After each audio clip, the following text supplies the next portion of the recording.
أنا منى وعندي 45 سنة.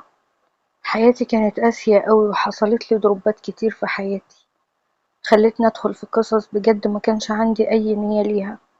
والنهاردة هحكي لكم قصتي، لعل وعسى حد يتعلم منها أو حد يقول لي أعمل إيه في اللي أنا فيه ده بعد ما أخلص من الورطة الكبيرة اللي حطيت نفسي فيها. اتجوزت وأنا صغيرة، راجل كان على قد حاله بس كانت أموره المادية ماشية. وبعد الجواز زي كل البنات ما بتبقى فرحانة في الأول باللبس والجواز والدبلة اللي بتتلبس في ايدك الشمال وسعيدة، لقيت نفسي تعبانة زهقانة، الحياة مملة وشقة، والجواز طلع مسؤولية غير الحياة خالص اللي أنا كنت بتوقعها. كنت مفكرة الجواز ده عبارة عن دلع وهزار وضحك ولبس ومتعة وبس، مش أكتر من كده.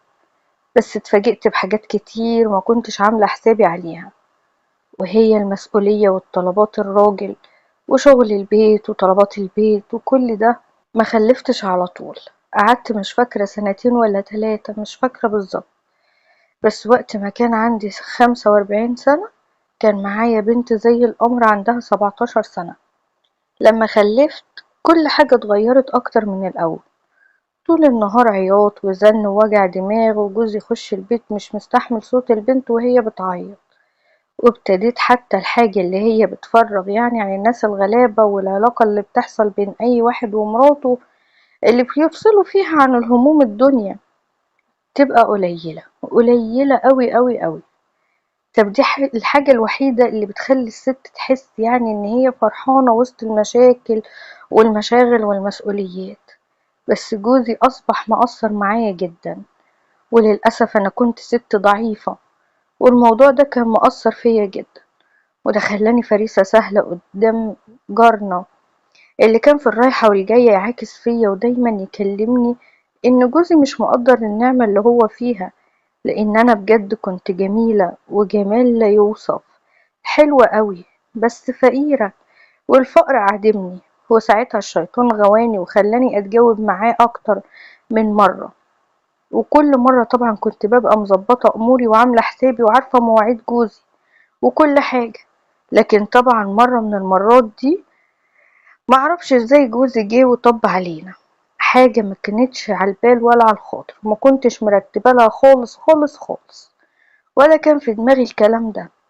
بعد فترة طويلة من الجواز كنت كبرت خلاص وبنتي كبرت في ايديا، بس لما حصل كده بقى وجوزي طب علينا ما لقيتش اي حاجة اعملها غير ان انا اخد بنتي وهرب. اتحطيت في مأزق كبير جدا، هعمل ايه وهروح فين؟ جوزي مش هيسيبني، حتى الراجل اللي اتقفش معايا خد ديله في سنانه وطلع يجري. واول ما شفت جوزي وهو عينيه بتطق شرار رحت زقاه واتخبط في دماغه ووقع على الارض. انا عارفه ان هو ما ماتش، بس انا كنت بعمل هعمل ايه؟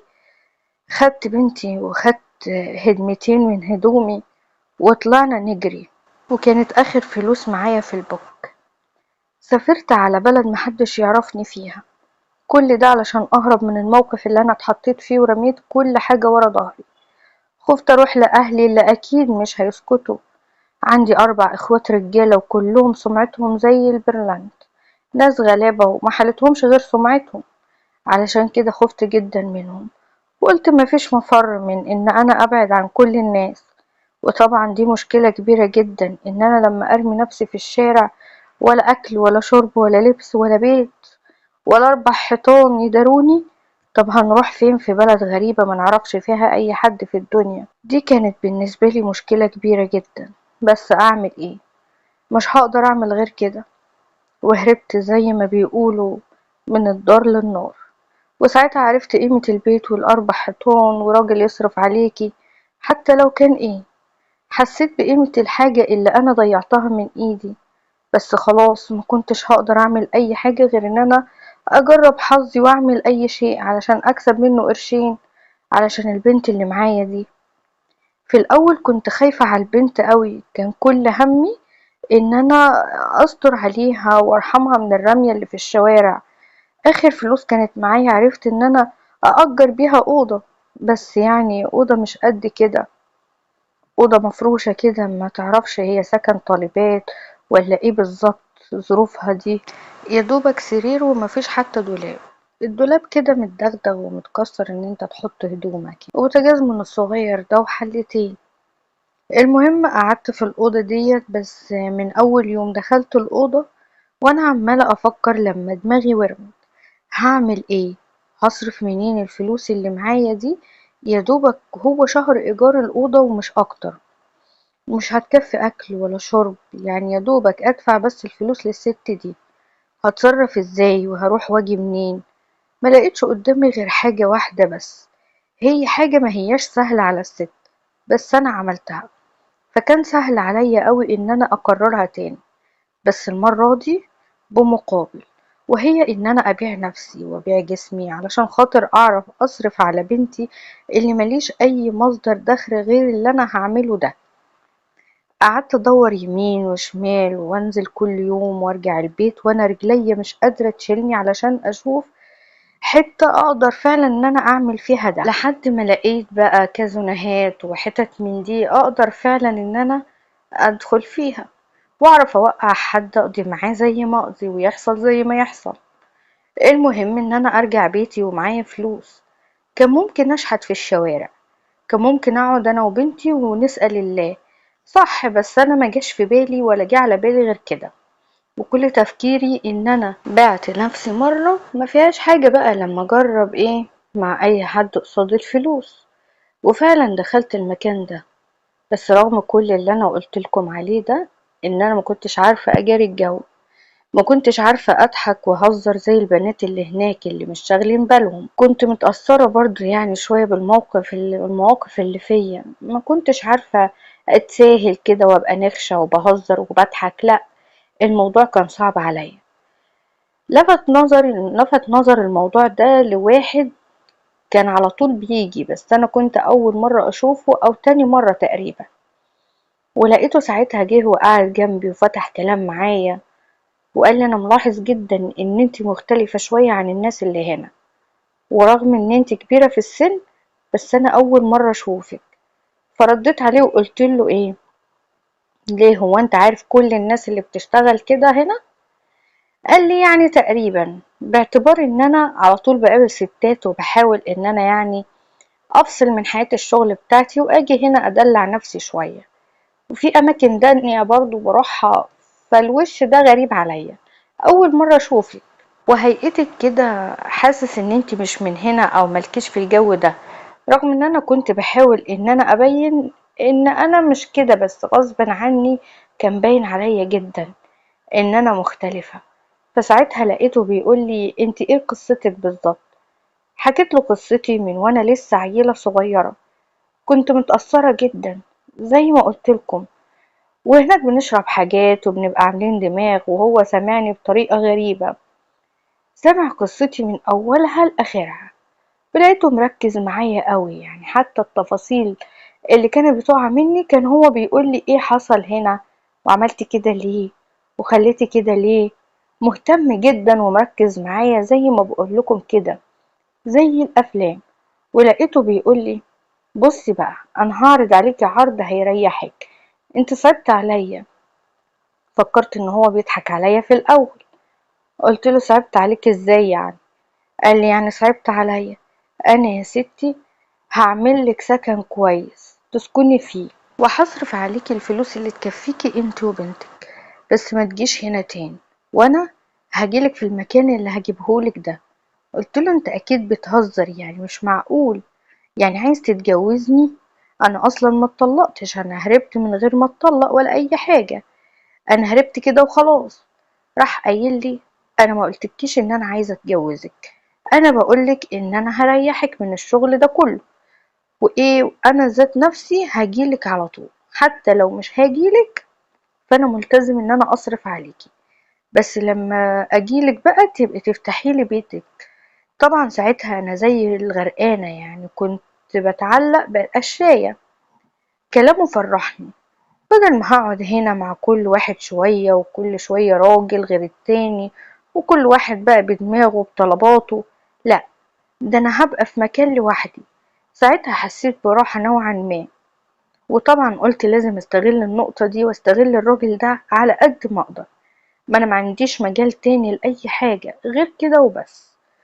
وفعلا خد رقم تليفوني وبدأ يتواصل معايا، ومن تاني يوم كلمني وقال لي اوعي تروحي الشغل، واتقابلت ان انا وهو ورحنا وشوفنا الشقة. بس انا كنت مخلية بنتي بعيد عن كل ده، ما خليتهاش تدخل معايا في اي تفاصيل، ولا كانت تعرف انا بشتغل ايه ولا بعمل ايه. بعد ما جبت الشقة معاه وخلاص ظبطنا كل حاجة، وجاب لي لبس وجاب لي بنتي لبس واداني فلوس، وبجد غرقني فلوس، معرفش بيجيب الفلوس دي كلها منين. كل اللي انا اعرفه ان هو راجل اعمال وبيكسب كتير جدا جدا جدا، وطبعا معرفش بيشتغل ايه بالظبط. المهم بعد ما اخدت مفتاح الشقة منه ورحت لبنتي وانا طايرة من الفرحة، قلت لها اخيرا ربنا كرمني وقدرت ان انا أأمن لك مكان تاني. طب ازاي يا ماما؟ منين يا ماما؟ عملت ايه يا ماما؟ قلت لها يا بنتي ما تسأليش، المهم ان انتي هتعيشي احسن من الاول. خدت بنتي ورحت على طول على الشقة الجديدة وانا طايرة من الفرحة. كلمت الراجل اللي هو بيجيب لي كل الحاجات دي واتفقت معاه، وقلت له ان انا شرطي الوحيد ان هو قبل ما يجي بس لازم يعرفني علشان أأمن ظروفي. وهو كان فاهم ده وعارف ان انا عندي بنت، فكان فعلا مهتم ان هو يتصل عليا. كل مرة كان بيجيلي فيها كنت بحاول ازحلق بنتي بأي طريقة، ابعتها تشتري لنا حاجات بعد ما طبعا كنا خلاص عارفين بقى الاماكن اللي احنا بنروحها. ابعتها السوبر ماركت، وكان معايا الفلوس والاماكن اللي خلاها تشتري لنا الحاجات اللي انا عايزاها. المهم اعمل اي حاجة واخليها مش موجودة في البيت.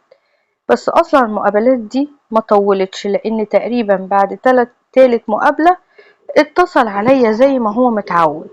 لكن انا تليفوني ساعتها كان فاصل شحن، وما كنتش حاطة في دماغي الوقت ده ان هو هيجي فيه. انا كنت ببقى مكبرة دماغي ومنين ما يكلمني يجي كان يجي. لقيت بعد كده الباب بيخبط، ولما رحت فتحت اتفاجئت ان هو جه. ساعتها لقيته عايز يدخل، فبعد ما دخل بقوله انت متصلتش ليه ولا عرفتني ليه؟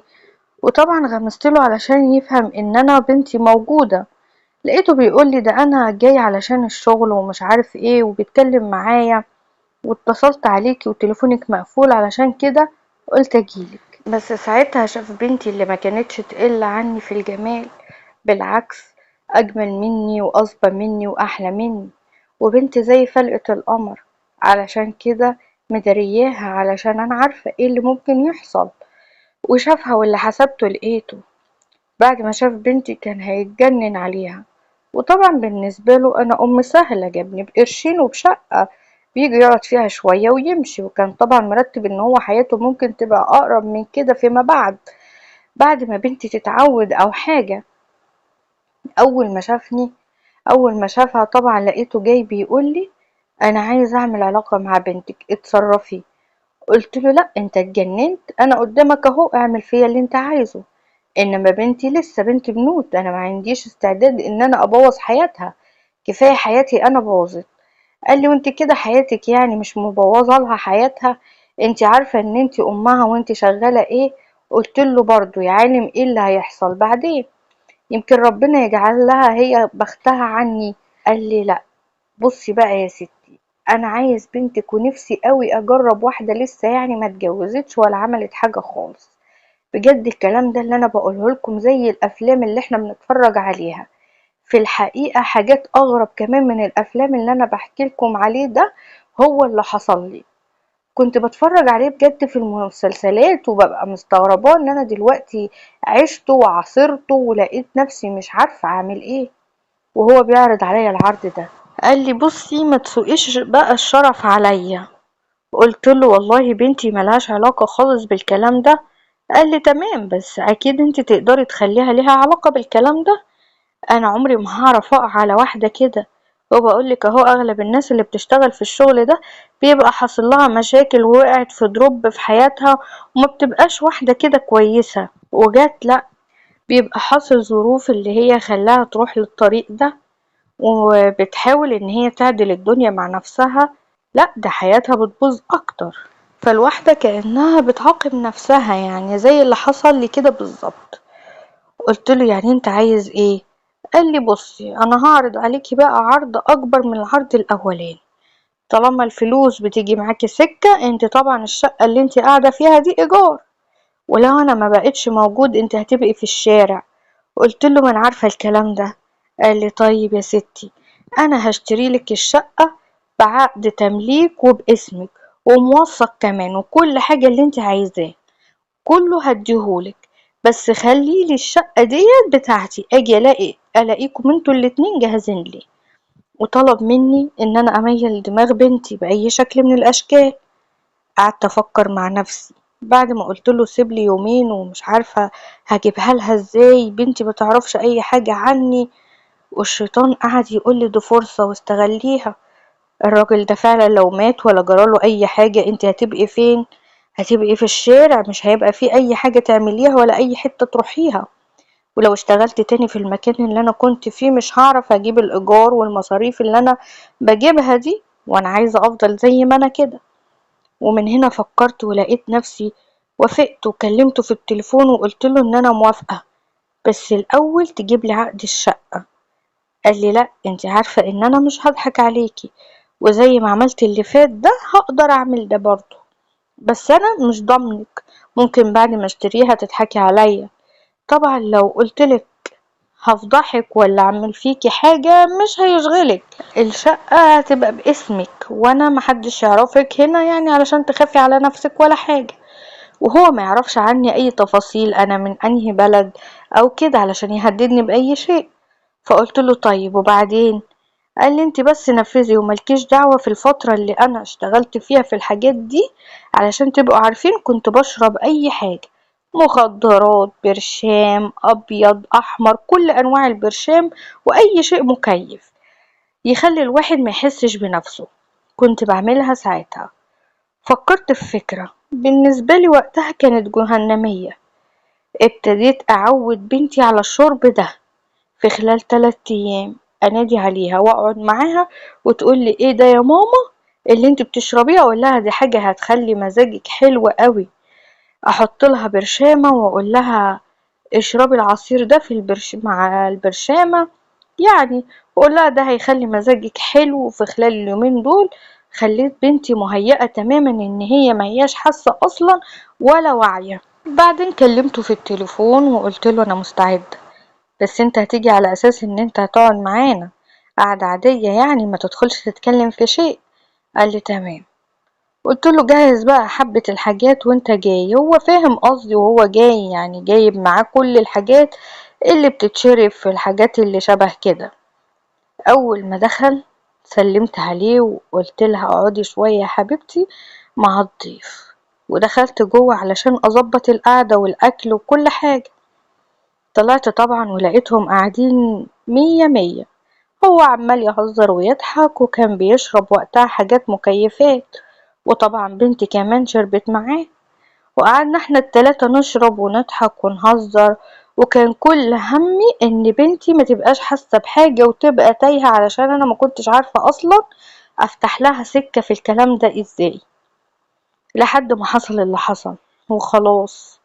كانت تقريبا هي مش مركزة بأي حاجة ولا أي حد كان هيعمل معاها حاجة وقتها كانت هتتجاوب، لأن هي أصلا مش حاسة ولا مدركة بشيء. وغصب عني عملت كده في بنتي حبيبتي، خليتها تخسر شرفها بمنتهى البساطة علشان أأمن مستقبلها ومستقبلي. ما كانش عندي أي بديل تاني. وساعتها فعلا قلعتها هدومها واديتها له بإيديا لأوضة النوم. قعدت بره كنت تايهة، بس في نفس الوقت كنت حاسة بألم ووجع على الموقف اللي أنا كنت فيه رغم المخدرات اللي أنا كنت شارباها، وإن أنا معمية. بس كان جوايا واجعني. كنت قاعدة بكلم نفسي وأقول لها سامحيني يا حبيبتي. كان نفسي إن أنا أخليها تبقى أحسن مني، بس أنا معرفتش. خلاص رجلينا غرزت في الوحل، ومش هنقدر إن احنا نخرج من الوحل ده أبدا. ومشي الصبح بعد ما سابلي مبلغ محترم جدا، ووعدني ان هو هيعمل الاجراءات بتاعة الشقة. وفعلا في ظرف اسبوع كان معايا العقد الازرق اللي فيه الشقة خلاص بقت باسمي وكل حاجة كانت متوثقة. بس طبعا بنتي لما صحيت تاني يوم قبل ما اخد العقد كذا يوم كده. يوميها لقيتها مش مركزة قوي وما كانتش فاهمة اللي جرالها. قعدت معاها وقلت لها بصي يا بنتي، عايزاكي ما تزعليش مني، كان نفسي يبقى ليكي احسن مني بكتير، بس احنا ظروفنا يا بنتي كده. انا ما كانش عندي فرصة ان انا امن لك شقة ولا عفش ولا اي حاجة من دي، ودي الطريقة الوحيدة. قالت لي قصدك ايه يا ماما؟ قلت لها قصدي ان احنا هنشتغل الشغل ده، ما عندناش مجال تاني ان احنا نكسب منه، وما عنديش فرصة تانية اجيبلك منها كل الفلوس دي. بمنتهى البساطة والسهولة، جسمنا هو راس مالنا وراس مالنا الوحيد، وبالطريقة دي انا وانتي هنعيش ملوك. كل اللي طالباه منك ان لما يجي البيت عامليه كويس جدا، وتعرفي ان انتي خلاص بقيتي زيك زيه. قالت لي اللي تشوفيه يا ماما، انا كمان مش فارق معايا حاجة خلاص بعد اللي حصل ده. قلت لها انتي